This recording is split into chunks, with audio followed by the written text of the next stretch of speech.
Dance party छापे की video leaks के हवाले से डीपीओ कसूर को तलब कर लिया गया। पीटीआई के एक स्पोक्स पर्सन है शेख वकास अकरम। ये फार्म हाउस मुबैना तौर पे उनका था। प्रोजेक्ट्स चल रहे हैं मरीम नवाज साहिबा के साफ सुथरा पंजाब। आज बेलारूस ताल्लुकात में एक यादगार दिन है। 1.5 लाख से ज्यादा पाकिस्तानियों को बेलारूस भेजने पर इतफाक हुआ है। पीटीआई में भी सफाई होने जा रही, बड़े बड़े नाम फारिग होने वाले। इस तरह के इकदाम वो नहीं कर रहे थे। 610, 12, 13 दिन कैद में। सारे के सारे जो क्रिकेटर्स हैं मैदान में कूद पड़े आपस में लड़ने के लिए। इस तरह के जो ब्रांड एम्बेसडर जो है उनको पैसे दिए जाते हैं, वो कुछ नहीं करना, वो शो पीस है। टिकटॉकर्स के जरिए कमाना है, खुद कुछ नहीं करना। जन्नत मिर्जा ने बैटिंग तो नहीं करनी है, उसने पेशावर ज़ल्मी की टी शर्ट पहननी है। नूर जमान कामयाबी हासिल की है। जब भी जानशेर खान, जहांगीर खान किसी इवेंट में उतरते थे तो हमें पहले से पता होता था कि हमने जीतना है। सिर्फ जन्नत मिर्जा का काम है दोजख जैसा जो खेल है इस वक्त मुल्क में, जो दोजख बन चुका है, जन्नत ने दोजख को जन्नत दिखाने की कोशिश करनी। कप्तान जो है वो उसको उठाते हैं, उनका नाम है आजम सवाती। अडयाला जेल जो है सुबह 7 बजे उनके लिए खुल जाती है। मियां नवाज शरीफ साहब जो हैं वो London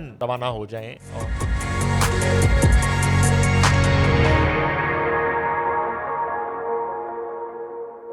hello everyone, this is Bushra Khan. Welcome to RNN podcast. Belarus में प्राइम मिनिस्टर हुकूमती वफ्द के हमरा जा पहुंचे। आखिर बेलारूस और पाकिस्तान के दरमियान क्या बेहतरी आने वाली है, कौन से मामला तय पा रहे हैं, ये तो आपके साथ शेयर करेंगे। लेकिन जिस तरह साफ सुथरा पंजाब है, इसी तरह पीटीआई की भी सफाई होने वाली है। कौन कौन से बड़े बड़े नाम फारिग हो जाएंगे ये आपके साथ शेयर करेंगे। लेकिन जनाब, जिसे हमने पिछले पॉडकास्ट में आपके साथ शेयर किया था, डांस पार्टी छापे की वीडियो लीक्स के हवाले से डीपीओ कसूर को तलब कर लिया गया। और आज 11 अप्रैल है। जब तक हम आपके साथ शेयर कर रहे हैं, पीसीएल की ओपनिंग पिंडी में हो चुकी है। बहुत शानदार तरीके से सारे के सारे जो क्रिकेटर्स हैं मैदान में कूद पड़े आपस में लड़ने के लिए। बाहर तो गीदड़ है, लेकिन यहाँ पर शेर बनकर हमेशा के लिए लड़ने के लिए तैयार होते हैं। इस हवाले से मैं आपको ये भी बताते चलूँ कि पीसीएल में जो टीम्स हैं, उनके जो ब्रांड एम्बेसडर्स हैं, उनकी लिस्ट भी आ चुकी है। ऐसा लगता है कि अब इन्होंने ब्रांड एम्बेसडर्स के जरिए कमाना है, टिकटॉकर्स के जरिए कमाना है, खुद कुछ नहीं करना। जब बात करते हैं अंडर 23 वर्ल्ड स्क्वॉश चैम्पियनशिप, तो जनाब हमारे पाकिस्तानी नूर जमान जीत चुके हैं। ये बहुत बड़ी खुशखबरी है। मैंने कहा एंड में सुनाऊंगी, लेकिन अब बात करेंगे सीनियर जर्नलिस्ट नईम हनीफ से। अस्सलाम वालेकुम। वालेकुम सलाम। कैसे सर आप? अल्हम्दुलिल्लाह। सबसे पहले तो ये बताएं, आपका मूड अच्छा है कि बुरा? नहीं, मेरा मूड तो अच्छा ही होता है। फिर हम कौन सी बात करें? बात हम बेलारूस से शुरू कर देते हैं। ठीक है। एक तो जो है वो हुकूमती वफ़द जो है इस वक्त बेलारूस के दौरे पर है। बिल्कुल। उसमें ख़ास तौर पे साबिक़ वज़ीर आज़म पाकिस्तान मियां नवाज शरीफ जो हैं वो इस वफ़द के साथ हैं। और वज़ीर आज़म पाकिस्तान हैं शहबाज शरीफ हैं, वज़ीर आला पंजाब मरियम नवाज़ हैं, जबरदस्त। और मरियम औरंगज़ेब भी उनके साथ ही हैं। वो पता नहीं क्यों हैं, लेकिन वो भी उनके साथ हैं। और उसके अलावा अता तारड़ हैं, उसके इसहाक डार हैं, और अलीम खान का भी सुनने में है, वो भी हैं, जाम कमाल हैं। ये पूरा डेलीगेशन बेलारूस गया है। अभी तक जो ताज़ा तरीन गुफ्तगू शहबाज शरीफ साहब की सामने आई है वो आपसे शेयर मैं कर लेता हूँ। उन्होंने कहा कि आज पाकिस्तान बेलारूस ताल्लुकात में एक यादगार दिन है। उनका ये कहना है कि बेलारूस के सदर इज़्ज़त माब अलेक्जेंडर लुकाशेंको के साथ खुशगवार मुलाकात हुई है, और मेरी और मेरे वफद की मेहमान नवाजी के लिए मैंने इनका शुक्रिया अदा किया। कि सुना है मेहमान नवाजी जो है, शानदार तरीके उन्होंने से जो इस्तकबाल इस्तकबाल किया है, बड़े अरसे के बाद कोई भी हुकूमती वफद जब कहीं जाता है और इस तरह का कोई वहाँ से इत्तला और पैगाम आना कि इस्तकबाल उनका इस तरह किया है कि जैसे कोई बड़ा ख़ास मेहमान जो है वो वहाँ गया है। उन्होंने कहा कि हमने 2 तरफ़ा ताउन के तमाम शोबों का जायज़ा लिया है, जिसमें सियासी, तजारती, सरमायाकारी और अवाम से अवाम के रवाबत शामिल हैं। ये शहबाज शरीफ साहब की मैं गुफ्तगू आपको बता रहा हूँ, वज़ीर आज़म पाकिस्तान की। अच्छा, उन्होंने एक खुशखबरी भी सुनाई है। उन्होंने कहा कि बेलारूस में कौमी तामीर की कोशिशों में हिस्सा डालने के लिए 1.5 लाख से ज़्यादा इंतहाई हुनरमंद पाकिस्तानियों को बेलारूस भेजने पर इत्तफाक हुआ है। यानी कि वो जो हम सुनते थे इससे पहले अक्सर वज़राए आज़म से, हुक्मरानों से, और एक इलेक्शन की कैंपेन्स में जो वो मंशूर में बताते थे जी वो 1.5 लाख नौकरियां मिलेंगी या 1.5 करोड़ नौकरियां मिलेंगी, 50 लाख घर मिलेंगे। बहरहाल 1.5 लाख पाकिस्तानी हुनरमंद जो हैं वो बेलारूस जो हैं उनके लिए रोज़गार के मौके उन्हें फराहम किए जाएंगे, और वो नौकरियों के लिए यहाँ से अब जाना शुरू हो जाएंगे। ये एक अच्छी खबर है। उसके अलावा उन्होंने कहा कि ज़राअत और ग़ज़ाई तहफ़्फ़ुज़ के शोबों में ताउन में इजाफा होगा, और इलेक्ट्रिक बसों और ज़रई मशीनरी की तैयारी में मुमकिना मुश्तरका मनसूबे ऐसे इक़दामात हैं जो हमारी दोस्ती के पायदार बंधन को देरपा शराकतदारी में तब्दील करने में मददगार साबित होंगे। ये वज़ीर-ए-आज़म पाकिस्तान शहबाज शरीफ साहब की गुफ्तगू आपको मैं सुना रहा हूँ। उसके अलावा सदर लुकाशेंको और मैं पाकिस्तान और बेलारूस के ताउन को नई और बुलंदियों तक ले जाने की भरपूर ख्वाहिश रखते हैं। जबरदस्त। और ये जो है शहबाज शरीफ साहब की गुफ्तगू है, और इसी एक गुफ्तगू में, और ये जितने मैंने टिकर्स आपके सामने शेयर किए हैं, पढ़े हैं, आपको अंदाज़ा हो गया होगा कि और भी बहुत से बिल्कुल तामीरी जो है वो मंसूबे उन पे MOUs हो रहे होंगे जब हम बात कर रहे हैं। इतला है कि मरियम नवाज़ और मरियम औरंगज़ेब, दोनों मरियमें जो हैं वो संडे को पाकिस्तान वापस आ जाएंगी, और बाकी डेलीगेशन शायद एक आध दिन बाद जो है उनकी वापसी का सिलसिला शुरू होगा। मियां नवाज शरीफ साहब जो हैं, मे बी वो वहाँ से लंदन रवाना हो जाएं, और उधर का भी प्लान था उनका, क्योंकि कुछ दिन पहले जो UK, यूरोप और लंदन के सदर हैं पाकिस्तान मुस्लिम लीग नून के, SN डार, वो बता रहे थे कि शायद नवाज शरीफ साहब लंदन भी जाएंगे। तो ये सूरत हाल है बेलारूस के दौरे की। ये तो मेरे ख्याल से बहुत अच्छा एक जो ताल्लुकात है वो कायम होने जा रहे हैं। बड़ा इंटरनेशनली पॉजिटिव पाकिस्तान की जो इमेज है और बेहतरीन हो जाएगी। और जो आपने नौकरियों की बात की, और इसके अलावा और जो अपॉर्चुनिटीज़ निकलेगी तो पाकिस्तान की बेहतरी के लिए उम्मीद करते हैं कि ऐसे MOUs जल्द साइन हो और इन पर काम शुरू हो जाए। सर, अब हम बात करना चाहेंगे PTI के हवाले से। जिस तरह वो प्रोजेक्ट्स चल रहे हैं मरीम नवाज साहिबा के, साफ़ सुथरा पंजाब, इसी तरह सर इतलात आ रही हैं PTI के हवाले से कि जो PTI वर्कर्स हैं, बड़े बड़े नाम हैं, उनकी सफाई होने वाली, इस हवाले से आप क्या कहेंगे? अच्छा, मैंने जो है ना, मैं तो हैरान नहीं होता। मैंने तो कुछ दिन पहले मैंने आपसे कहा था हमने पॉडकास्ट में जिक्र भी कि किया था। काफ़ी जो है ना तब्दीलियाँ आएंगी, और बानी चेयरमैन जो हैं इमरान खान, वो चूँकि कैद में हैं और मौके की नज़ाकत जो है उसको समझते हुए फौरी इस तरह के इक़दामात वो नहीं कर रहे थे काफ़ी अरसे से। 610, 12, 13 दिन हो चुके हैं उनको कैद में।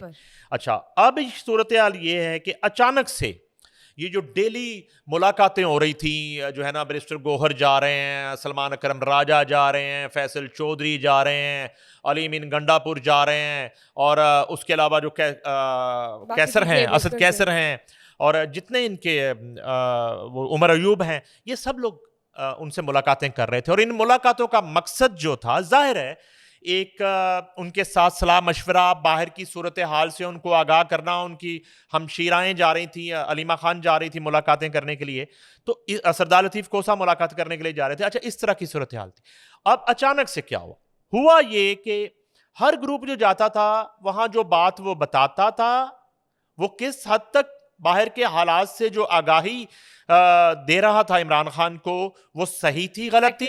इसी तरह जो है ना, अंदर से जो पैगाम आता था, वो कितनी बात करने की इजाजत होती थी, कितनी नहीं होती थी, मगर उन्होंने अपना एक स्टेज लगाना होता था, आके अपनी मर्जी की तशरीह, अपनी मर्जी की बातें, अपनी मर्जी के पैगाम, अपनी मर्जी की गीदड़ भभकियां लगाई जाती थी। उससे बाज़-औक़ात क्या होता था कि दोबारा से बानी चेयरमैन और पार्टी मुश्किल में फंस जाती थी। अभी तक दो तरह के ग्रुप्स नजर आए इन मुलाकातियों में। एक मसालती मफाहमती ग्रुप जो हमेशा से ये बात करता रहा बानी चेयरमैन से कि हमें सुलहजोई की तरफ बढ़ना चाहिए, हमें मफाहमत की तरफ बढ़ना चाहिए, हमें मसालत की तरफ बढ़ना चाहिए। एक ग्रुप वो था जिसे मजामती ग्रुप कहा जा सकता है। उसने हमेशा कंट्रफेशन की बात की, और उसने हमेशा जो है वो टकराव की बात की, उसने हमेशा जलाओ गिराव की बात की, उसने हमेशा लड़ाई झगड़े की बात की, और उसने हमेशा मजामत की सियासत की बात की। अब होता यह है कि अचानक से कप्तान जो है वो एक अपना पुराना प्लेयर जो है उसको उठाते हैं, सोए हुए उठाते हैं। वो तकरीबन सोए हुए थे। उनका नाम है आजम सवाती। आजम सवाती जो है वो एग्जैक्टली पुराने पार्लियामेंटेरियन है। उनकी एंट्री होती है, और बताया जाता है कि उनको सुबह अर्ली उनके लिए जेल भी खुलती है। अडयाला जेल जो है सुबह 7 बजे उनके लिए खुल जाती है। क्या बात, ठीक है। और वो बकौल उनके, उन्होंने अभी एक टीवी इंटरव्यू भी दिया है, बकौल उनके कि उन्हें सोए हुए घर से उठाया जाता है और उन्हें इतला दी जाती है कि कप्तान साहब ने आपसे मिलना है। अब जो है जब वो मुलाकात करके बाहर आते हैं, तो वो जब उसी अंदाज में उस डाइस पे आके मीडिया टॉक करते हैं, या वो मीडिया के हलकों को बताते हैं कि इमरान खान साहब ने उन्हें टास्क सौंपा है कि आप बातचीत का आगाज करें एस्टेब्लिशमेंट से, आप फौज से यानी मुज़ाकरात की बातचीत तरफ का इशारा किया जा आगाज रहा है। करें। अच्छा अच्छा, मुज़ाकरात भी थोड़ा सा माजरत के साथ जो है ना, किसी को अगर बुरा ना लगे, तो मुज़ाकरात जो होते हैं ना, वो थोड़ा सा एक बराबरी की सतह पे होते हैं। अब आप कुछ केसेस में जेल भुगत रहे हैं, आप जो है ना, आप बात करें एस्टेब्लिशमेंट से, आप बात या अदलिया से करें, या आप बात करें हुकूमत से कि हम मुज़ाकरात करते हैं, इसको मैं तो मुज़ाकरात नहीं कहता।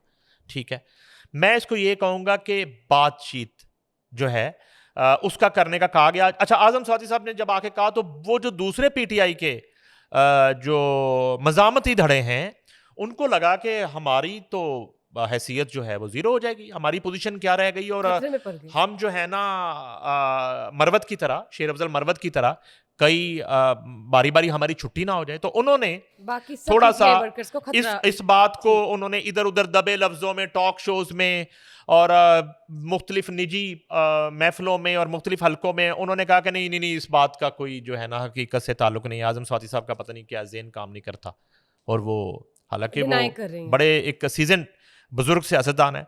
अच्छा, बात यहाँ पे रुकी नहीं है। बात ये हुआ कि आजम स्वाति साहब ने ये कहा कि मुझे ये जिम्मेदारी एक मरतबा पहले भी सौंपी गई थी एस्टेब्लिशमेंट से बातचीत करने की, जब chief of army staff general Asim Munir साहब ने अपने ओहदे का चार्ज लिया था। उस वक्त भी मुझे ये जिम्मेदारी सौंपी गई, मैंने इस पे काम का आगाज करना चाहा। उस वक्त भी कुछ रुकावटें जो हैं मेरे रास्ते में, रोड़े अटकाए गए, और वो बात जो है ना वो आगे चढ़ नहीं सकी, और वो उससे आगे बढ़ नहीं सकी।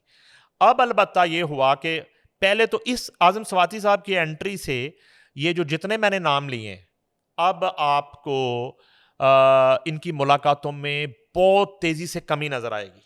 इमरान खान जो छुट्टी है होती जाएगी सबकी एग्जैक्टली इनसे कम अज कम मुलाकातों की हद तक तो वो इनसे थोड़ा बैक ऑफ हो जाएंगे। बैक ऑफ होंगे उस वक्त तक, जब तक के सूरत हाल में बेहतरी नहीं आती उनकी पार्टी के लिए, उनके अपने केसेस के हवाले से, बुशरा बीबी के केसेस के हवाले से, और उन पे जो है थोड़ा प्रेशर कम नहीं होता, उन्हें कोई रिलीफ नहीं दिया जाता, उन पे जेल मजीद आसान नहीं हो जाती, या वो अडयाला से बनी गाला मुंतकिल नहीं होते, या केपी के किसी वेन्यू पर मुंतकिल नहीं किया जाता, तब तक वो मुशावरत और एक पैगाम रसानी का जो सिलसिला है वो आजम स्वाति के जरिए होगा। मे बी एक एंट्री इसमें और भी हो सकती है, दूसरा नाम जो है मुझे जो लगता है वो साबिक सदर पाकिस्तान भी हो सकते हैं, आरिफ अलवी साहब।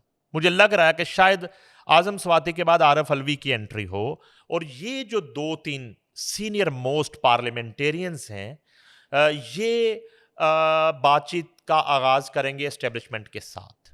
अब डिपेंड करता है, ये तो ख्वाहिश बताई गई है बानी चेयरमैन की, वो यहां पे हमारी वो भी बात सच साबित हो गई, वो डट गए और हट गए और अड़ गए, वो चीज नहीं है, यानी कि वो बात करना चाह रहे हैं। अब दूसरा पहलू ये है कि जिनसे बात करना चाह रहे हैं, क्या वो बात करना चाह रहे हैं, क्या वो अब तैयार क्या हैं या वो नहीं? बात करेंगे। अच्छा, इसमें मैं एक वाकया याद कराता हूं, ये जो यादें माजी है ना, बड़ी ये अजाब होती है। ये आजम स्वाति साहब वही आजम स्वाति साहब हैं जिन्होंने रोते हुए प्रेस कॉन्फ्रेंस की थी, और वो ज़ारो कतार रो रहे थे, और उन्होंने कहा जी मेरे साथ बड़ा जुल्म हो गया, और मुझे जो है ना तशद्दुद का निशाना बनाया गया, और मुझे बुरहना किया गया, और मुझे जो है ना वो मेरे तो कपड़े उतार दिए गए, और मेरे साथ बड़ा जुल्म किया गया, और मुझे फलां किया गया, फलां किया गया, और मुझे धमकाया गया, लेकिन डराया अब ये गया, वही हरासा है। किया गया। हाँ, लेकिन अब ये अब- वही है जिनको अब- कन्विंस किया जा रहा है नहीं, एस्टेब्लिशमेंट ये से तो बात वही करने के हैं। लिए। हाँ जी, क्या जिनसे बात कर रहे हैं वो भी वही हैं जिन पे इल्जाम लगाया था कि मेरे साथ ये सब कुछ किया? अब क्या वो भी वही हैं या नहीं? आजम Question स्वाति mark तो साहब यहाँ पे भी ने आता है। जिन पे इल्जाम लगाया था ये वही कि हैं या मेरे नहीं? साथ Point. ये कुछ किया है कुछ हलकों ने, क्या बातचीत उन्हीं से अब करेंगे आजम स्वाति साहब, या कहीं और बात करेंगे? चले हम ये ढूंढते रहेंगे, अपने नाजरीन को भी बताएंगे हम बताएंगे, कैसे करते जाहिर रहे। है, हम हाँ, updates तो एक देंगे। बात उन्होंने की है, उन्होंने नदीम मलिक साहब के प्रोग्राम में एक बात की है, समा टीवी में, उनके शो में नदीम मलिक विद लाइव में, उन्होंने कहा है कि मैं आइंदा कुछ रोज में एक इस्लामाबाद की एक खास शख्सियत से मेरी एक मुलाकात है, उस मुलाकात के बाद जो है मैं इस नतीजे पे पहुंचूंगा कि जिन हलकों से बातचीत करने का कहा गया है वो बात आगे बढ़ेगी या नहीं बढ़ेगी। और वो उन्होंने कहा मैं नाम डिस्क्लोज नहीं करूंगा, वो बड़ी अहम शख्सियत है, उससे मैं मुलाकात यानी यहाँ पे भी अब एक ट्विस्ट है। अच्छा, ये अभी ट्विस्ट है, ये आजम स्वाति साहब ने ये कहा। अच्छा, मैं यहाँ पे ना एक शख्सियत से अपनी मुलाकात की आपको बात बताता हूँ। ये देखिए, अब इस बताइए। मुलाकात से एक पीटीआई का जो आम कारकुन है उसके लिए एक ये ठंडे हवा का झोंका होगा कि शायद कोई बात जो है बेहतरी की तरफ जाने लगी है, उनकी जो मुश्किलात हैं उस पार्टी की उसमें कोई कमी आ जाएगी, ठीक है ना। इसी तरह आपको अगर याद हो, कुछ अर्सा पहले अमेरिका में इलेक्शन हुए, ट्रंप ने बाइडेन को शिकस्त दी, ट्रंप यूएसए के प्रेसिडेंट मुंतखब हुए।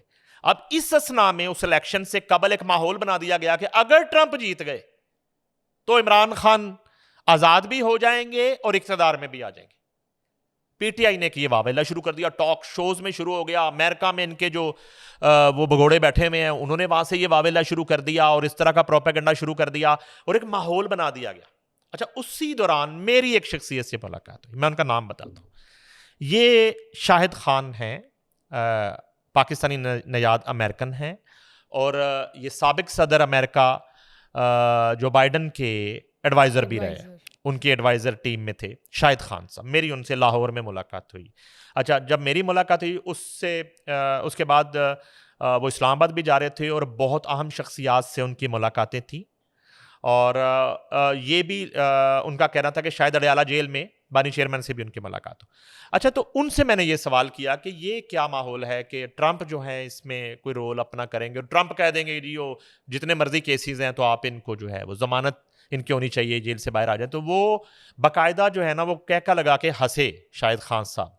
उन्होंने कहा वो ये कौन लोग हैं जो ये बात करते हैं। उन्होंने कहा बिल्कुल अमेरिका में इस तरह की कोई सूरत हाल नहीं है, ट्रंप के हाँ इस तरह का कोई एजेंडा नहीं है और कोई इस तरह की पॉलिसी नहीं है, कोई इस तरह की कॉल नहीं आएगी। और वही हुआ, ट्रंप इलेक्शन भी जीत गए और आज के दिन तक जो है वो ट्रंप की किसी ऐसी कॉल का इंतज़ार सिर्फ एक जमात कर रही है और उस जमात के चंद लोग कर रहे हैं।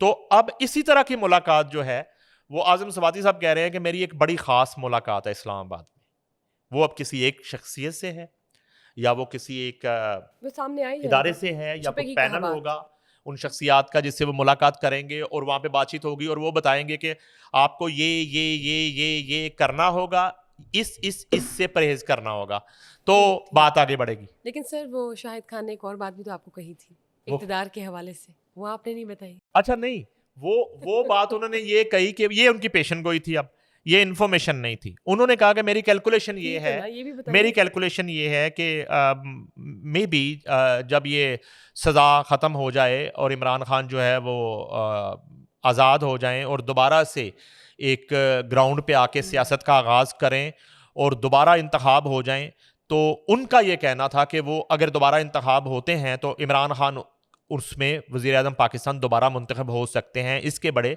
ब्राइट चांसेस हैं, ये शाहिद खान साहब कह रहे हैं। लेकिन सर चले एक उनका हमने क्या कह सकते हैं मौक़िफ़ रख लिया ना टेबल पे, हम तो नाज़रीन के साथ शेयर करें जो कई बातें होती हैं जो एक्यूरेट होती हैं। अलबत्ता आज़म स्वाति जो हैं इस वक्त वो एक मफाहमती मुज़ाकराती बातचीत वाली यकरुकनी कमेटी को लीड कर रहे हैं अकेले ही। अब बाकी जो जितने आपको गुफ्तगू है उस गुफ्तगू को कुछ दिन के लिए आप ऐसे ही समझें कि उसकी कोई वक़्त नहीं है, कोई माने नहीं है। और मुझे नहीं लगता कि इमरान खान जो हैं अब उन स्पीकर्स जो हैं वो बाहर आके जो बोलते हैं उनसे कुछ अरसा मुलाकातें भी करेंगे, उनसे बात भी करेंगे। फ़िलहाल उन्होंने आज़म स्वाति को ये टास्क सौंपा। ज़बरदस्त। लेट्स सी कि Azam Swati as a mediator for PTI किस तरह से बात करते हैं, क्या डील्स होती हैं या डील की तरफ मामला जाता है या नहीं, या जिनके साथ अब करनी है वो तैयार हैं या नहीं, ये नाज़रीन आपके साथ तो शेयर करेंगे। सर अब मैं चाहूँगी कि आप बताएं नाज़रीन को, जिस तरह हमने पहले भी इस केस के हवाले से डिस्कशन की थी, डांस पार्टी छापे की जो वीडियो लीक्स हुई उस हवाले से डीपीओ कसूर को तलब कर लिया गया। जी, इतला यही मिली है कि लाहौर हाई कोर्ट ने मोअज़्ज़ज़ अदालत ने डीपीओ कसूर ईसा सुखेरा को तलब कर लिया है ज़ाती हैसियत में। उन्होंने कहा पेश हों और बताएं कि ये क्या हुआ आपकी नाक के नीचे। अब डीपीओ साहब का जो है ना जवाब पता नहीं वहाँ पे क्या होता है, जो मुझे लगता है वो तो यही होगा जी मुझे तो पहले पता नहीं चला ये क्या हुआ। अच्छा। और वो इसलिए नीचे नीचे छुरी फेर दी उन्होंने पहले ही। ड्यूटी पे ऐसे हमने ही थे। बताया अपने नाजरीन को कि जब ये रेड हुआ फार्म हाउस पे। अच्छा, इसमें एक और बात क्लियर कर दूं, ये पीटीआई के एक स्पोक्स पर्सन है, पहले मुस्लिम लीग नून से इनका ताल्लुक था, शेख वकास अकरम। बताया जाता है कि ये फार्म हाउस मुबैना तौर पे उनका था, उनके फार्म हाउस पे पार्टी हो रही थी। अच्छा, उनके फार्म हाउस पे पार्टी हो रही थी और इसमें फिर बड़ा एक सियासी वो टच दे दिया जाता है। ठीक। लेकिन इसमें अभी तक मेरे उससे नहीं गुजरा कि वकास अकरम साहब ने इसकी तरदीद की या तायद की। अच्छा, ये तो एक अलग पहलू है। उसके बाद ये होता है कि वो लड़कियां और वो मर्द जो हैं वो गिरफ्तार होते हैं। गिरफ्तार करके जिन लोगों ने एफआईआर हुई, एफआईआर उसके बाद खारिज हो गई, उनको रिहा कर दिया गया अदालत से। और उनकी वीडियो जो लीक की गई और उनकी जो तस्वीरें लीक की गई और उस हवाले से एक इंक्वायरी शुरू हो गई। उस इंक्वायरी पर जो है बहुत से पुलिस वाले जो बराह रास्त इस रेड में शामिल थे, एसएचओ समेत, उनको मुअत्तल कर दिया गया। किसी की जो है ना फॉरएवर नौकरी ख़त्म करने की जो दरख्वास्त कर दी गई डीपीओ साहब की तरफ से। अच्छा, अब ये है कि टेका एक्ट के तहत उन पे मुकदमा दर्ज कर लिया गया है, उनके खिलाफ कार्रवाई शुरू कर दी गई है। इसी अदालत ने इससे पहले हुक्मनामा जारी किया था कि कोई भी सरकारी इदारा, कोई भी पुलिस का इदारा ले लें, डीसी ऑफिस ले लें, कमिश्नर ऑफिस ले लें, फूड डिपार्टमेंट ले लें, हेल्थ डिपार्टमेंट ले लें, कोई भी अगर कहीं रेड करता है कोई किसी ऐसा केस एसओपी सामने की आता है। खिलाफ वर्जी पे या किसी क्रिमिनल जो है किसी ऑफेंस पे, तो आप जेरे हिरासत किसी भी मुल्जम की या मुजरम की तस्वीर, वीडियो नहीं उसको बना आप सकते, पब्लिश नहीं कर सकते, पब्लिश नहीं करेंगे उसको आप। शाया नहीं कर सकते बिल्कुल, या बिल्कुल। उसको किसी भी सोशल मीडिया पे नहीं नहीं डाल अपलोड कर सकते। सकते हैं आप, तो प्राइवेसी उस लीक होती है इससे। हुक्मनामे की वायलेशन हुई, तो अब ये अब बनेगी तो चले एक्शन तौहीन बन गया। अदालत की कार्रवाई। राइट। अब जो है जो डीपीओ कसूर को तलब किया गया है मोअज़्ज़ज़ अदालत की तरफ से, वो तौहीन अदालत की कार्रवाई के लिए तलब किया और मेरे गया। ख्याल से ये एक्शन बिल्कुल ज़रूरी भी था एज़ पर रिक्वायरमेंट्स, क्योंकि अगर आप कॉन्फिडेंशियल मैटर्स को लीक करते हैं, वो भी जो ऑफिशियल कस्टडी में है, तो फिर तो आपने जवाबदेह खुद ही होना है। पीएसएल की जो ओपनिंग हो चुकी है, क्रिकेटर्स ने मैदान में पूरे जोश और खरोश का सामना किया है, आपस में लड़ने के लिए तैयार हैं, तैयारियां अरूज पर है, शानदार तरीके से ओपनिंग हो चुकी है। इस हवाले से आप बताइए कि ये जो ब्रांड एम्बेसडर्स है, ये भी इनकी लिस्ट में हमारे सामने आ चुकी है। क्या आप इन्होंने ब्रांड एम्बेसडर्स के ज़रिए या टिकटॉकर्स के ज़रिए कमाना है? क्रिकेटर्स ने खुद कुछ नहीं करना। ये जो है ना, ये जो टिकटॉकर्स वाली आपने बात की है, ये बड़ी इंपॉर्टेंट बात है और बड़ी संजीदा बात है। ये मुझे जो लगता है इस तरह के फेसेस दिखा के और इस तरह के लोगों को ब्रांड एम्बेसडर्स बना के एक उसकी हाइप बनाने की कोशिश की जा रही है। अच्छा, हाइप तब बनाने की कोशिश की जाती है जब हाइप जो है वो कम होती है, जब ग्राफ आपका गिरता है। ग्राफ चूंकि बड़ी तेजी से पाकिस्तानी क्रिकेट का और पाकिस्तानी क्रिकेटर्स का ग्राफ बड़ी तेजी से गिरा है, उनकी जो पॉपुलैरिटी है उसमें बड़ी तेजी से कमी आई है। अब लोग पहले की तरह सिर्फ क्रिकेटर्स को देखने के लिए ग्राउंड में नहीं आएंगे, सिर्फ इन नाकाम तरीन क्रिकेटर्स की परफॉर्मेंस देखने के लिए टीवी के आगे नहीं बैठेंगे, अपने फ़ोन पे जो है मेन स्ट्रीमिंग जो है वो नहीं देखेंगे। इस वजह से तो आप ये जो नाम ले रही हैं, वो जो एक क्रिकेट का गिरा हुआ ग्राफ है उसको बेहतर करने के लिए इस तरह के जो ब्रांड एम्बेसडर जो है उनको पैसे दिए जाते हैं, वो कुछ नहीं करना, वो शो पीस है, वो वहां पे बैठेंगे, अपनी अपनी टीम को सपोर्ट्स करेंगे। अच्छा, ये आईपीएल में भी होता है, ये हर जगह होता है। एक पॉलिसी है, एक मार्केटिंग स्ट्रेटजीज है, लेकिन आप बताएं क्रिकेट टीम ने खुद क्या करना है? नहीं, मैं क्रिकेट तो टीम यहाँ ने पे तो आना खेलना चाहती है हूँ। ना। देखिए, क्या खेलना है? जन्नत मिर्जा ने बैटिंग तो नहीं करनी, अंदर बॉलिंग तो सर, वो तो चलिए उसने brand पेशावर ambassadors जलमी हैं। की टी शर्ट पहननी है, टी शर्ट पहन के जन्नत बस मिर्जा आपने ने, अपनी एक मार्केटिंग पूरी करनी है। मैं बताता हूँ, सिर्फ जन्नत मिर्जा का काम है दोजख जैसा जो खेल है इस वक्त मुल्क में, जो दोजख बन चुका है, जन्नत ने दोजख को जन्नत दिखाने की कोशिश करनी कि सब ठीक है, सब अच्छा है। और सर जो धोजक सब में है, अच्छा है। उन्होंने खुद कुछ नहीं करना। खुद क्या करें? पीएसएल में देखना, सेंचुरियां करें, क्या चाहती हैं आप, क्या करें? अब आप देखें आप- इंटरनेशनली क्या किया मैं इन्होंने। बताता हूँ। नेचुरली ये है, बाबर आजम जो है चैंपियन, जो है आपके किंग ने प्रेस कॉन्फ्रेंस में कहा कि मैं पेशावर जल्मी को पीएसएल 2025 जिताऊंगा, ट्रॉफी मैं उठाऊंगा, ये उन्होंने कहा है। तो क्या करें, वो क्या करें? उन्होंने कहा है, अपना रिजवान साहब ने कहा है जी मुल्तान सुल्तान जीतेगा, उन्होंने भी कह दिया। अब देखें, उन्होंने कहा है कि वो ट्रॉफी जीतेंगे। अच्छा, उसके बाद कराची को कप्तानी नहीं मिला पाकिस्तान से। कभी होता नहीं इस तरह कि आपकी लोकल लीग हो और आप फॉरेनर जो है उसको कप्तान पूरे बना दिया। वो पाकिस्तान डेविड वार्नर जो हैं, ऑस्ट्रेलियन प्लेयर हैं, बहुत बड़ा नाम है, कराची किंग्स की वो कप्तानी कर रहे हैं। उनको उनको ये यानी कि पाकिस्तान से पाकिस्तान पूरा नो क्रिकेट नो नहीं मिला। बल्कि जबरदस्त। शायद वो पहुंचे नहीं थे प्रेस क्या कॉन्फ्रेंस बात में, है। अभी पाकिस्तान नहीं पहुंचे थे, अब तक तो पहुंच चुके हैं। तो उनकी जगह नुमाइंदगी कर रहे थे हसन अली कराची किंग्स की। अच्छा, इसी तरह कोयटा ग्लैडिएटर्स के साउथ शकील जो हैं वो उसकी कप्तानी कर रहे हैं। इस्लामाबाद यूनाइटेड के शादाब इस्लामाबाद यूनाइटेड की यहाँ पे कप्तानी कर रहे हैं। कौमी टीम में उनकी जगह ही नहीं है। कितने अरसे से उनको कौमी टीम में खेलने का मौका ही नहीं मिला और यहाँ पे वो कप्तान है। अब आपको सबसे जो है वो आपके पसंदीदा शाहीन शाह अफरीदी, वो लाहौर कलंदर की कप्तानी कर रहे हैं। अब इतनी मार पड़ी है इनको, इतनी मार पड़ी है कि मैं समझता हूँ कि इतनी एवरेज से इन्होंने रन्स दिए हैं।